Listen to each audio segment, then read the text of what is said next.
I'm different, yeah, I'm different. I'm different, yeah, I'm different. I'm different, yeah. Welcome to Joe's Productions. In this lecture, we're going to take a look at the colonization of France's empire in North America, and a big turning point is going to happen in 1763 when France is kicked out of the Western Hemisphere.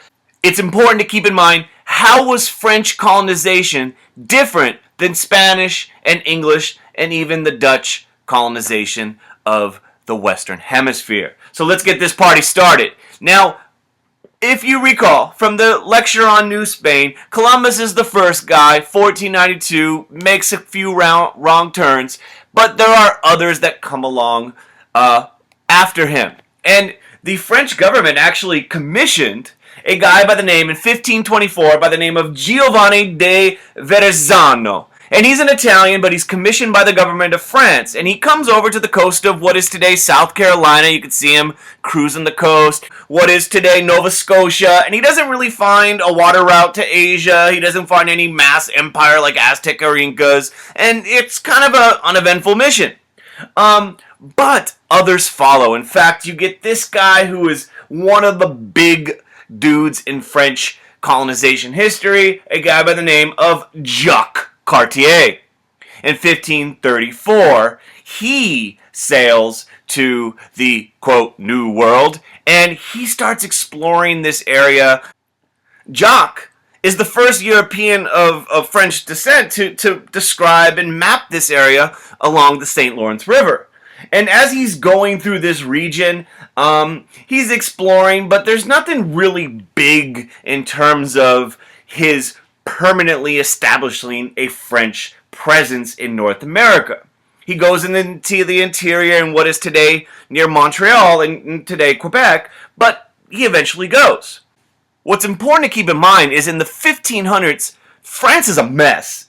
Domestically, they are having religious wars where you have religious battles going on between Protestant French Huguenots and Catholics, and so they're really not in a position to begin this colonization process. But Jacques is the first one to kind of establish a French understanding of what is today Canada. Now, the big guy, though, in French history happens in 1608. Now, before we get to that point, because this 1608 is the first permanent settlement in the French Empire. And the father of that permanent settlement is a guy by the name of... I am your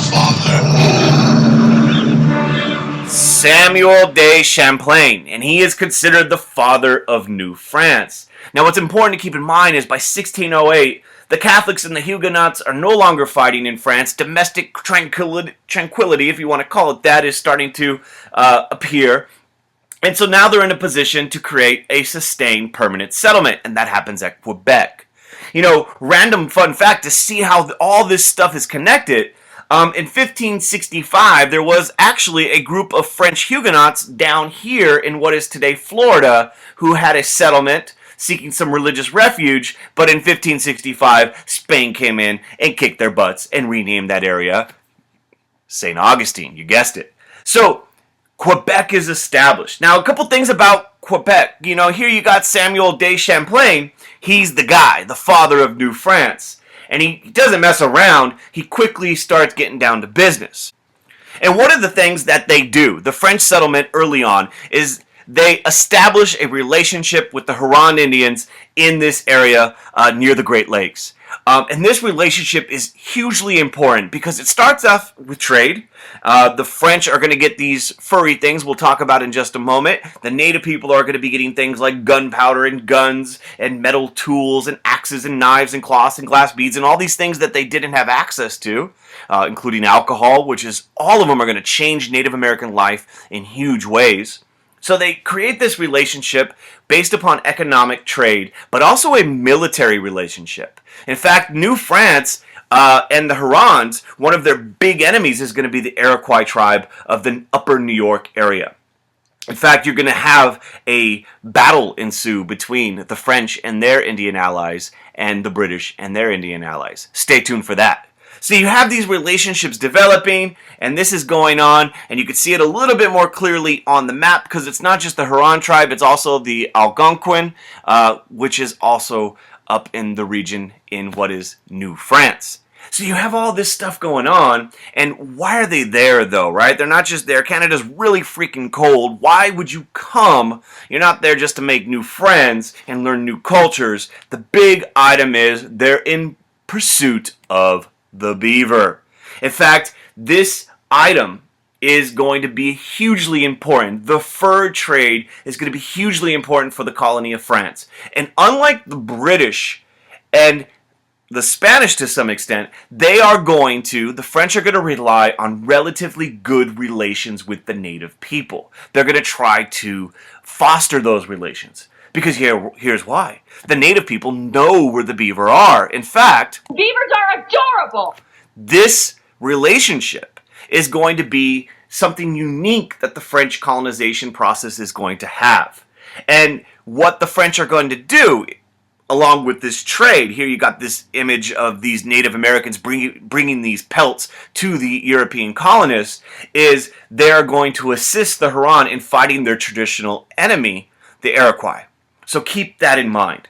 Now, I know some of you are wondering, oh my God, why is beaver fashion still not in? There are websites where you can get fake beaver pelts to look awesome like these gentlemen right here. Here's what happens. So you get Quebec established in 1608. That's 1 year after Jamestown. And what happens is the French Empire quickly expands. French kissing in the USA. French kissing in the USA. French kissing. In fact, you're going to have a couple of factors in this vast area that the French are going to cover. It doesn't look really impressive. The blue represents the French territory. And primarily, the two groups that are going to play a key role in this are Catholic Jesuit missionaries, who are going to be establishing their presence in the interior, especially along the rivers of the interior of the continent, looking for indigenous people, native people, to try to adopt Christianity. But the other group is going to be fur traders. And they're going to be establishing forts, and they're going to be trying to foster relationships with the native people to benefit economically their situation.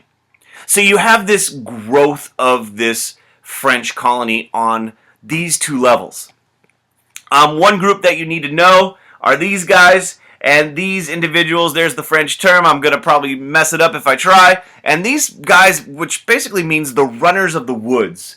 And their job was to go throughout, they were kind of like independent contractors. They roamed around, they weren't officially associated with the colony or any fur trading company. And they're the ones kind of forming these relationships, giving these items, these metal items, these firearms to native people in exchange for beaver pelts and other furs.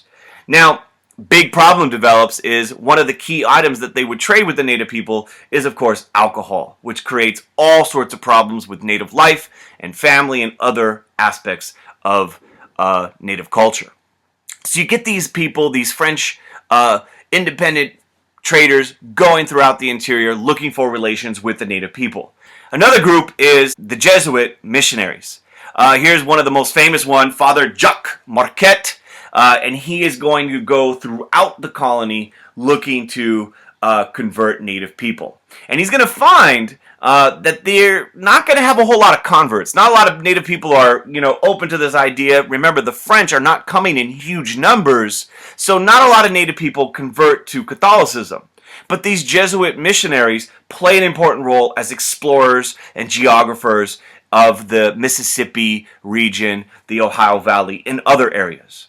Now, this expansion happens, and they cover vast territory, but it's important to keep in mind the French Empire in North America is going to be a relatively slow expansion. Ain't gotta rush, I just wanna take it nice and slow. Baby, tell me what you wanna do. And there's a lot of reason why it expands relatively slowly. New France has bad weather. Canada's rough. It's not easy to live. There's no, heating back then in terms of the fancy stuff we have today. There's threats amongst the Iroquois over in this region who are hostile to your allies, the Huron Indians, and also your settlement. There's no cash crop. There's no gold or silver or sugar or tobacco or things that the British or the Spanish colonies were getting rich off of. In fact, the French had a colony that was very profitable in the Caribbean. And that's where a lot of the French, if they were going to go to the New World, that's where they were going to go. So there's all these different reasons why this colony grows relatively slow. You could see the numbers right there.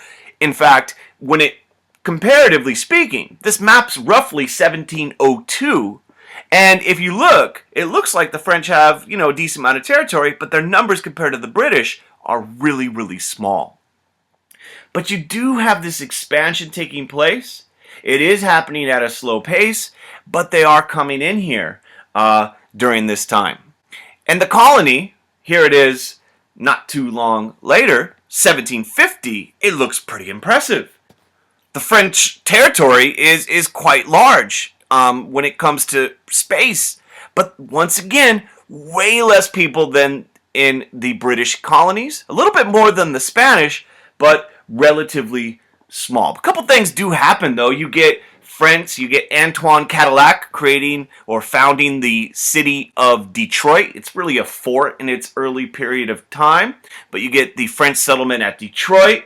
You get this French creating forts all along, especially the Mississippi River, and of course one of the most important settlements takes place with the French settlement of New Orleans in 1718.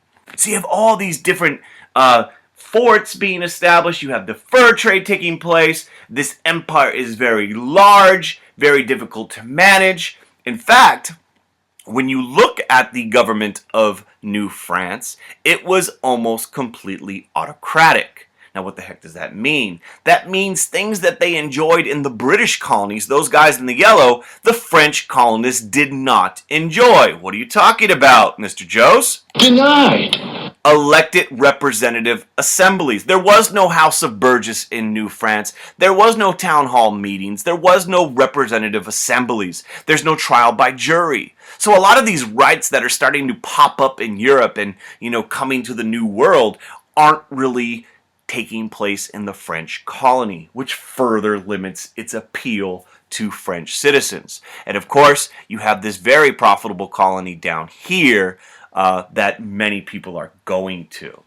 So all of this is going on. The Caribbean's bringing in profits from sugar and rum, and Canada's cold, and you got this situation where the French Empire is growing, but nowhere near as rapidly in terms of population as the British colony. Now, something super important is going to happen, and that is, of course, ladies and gentlemen,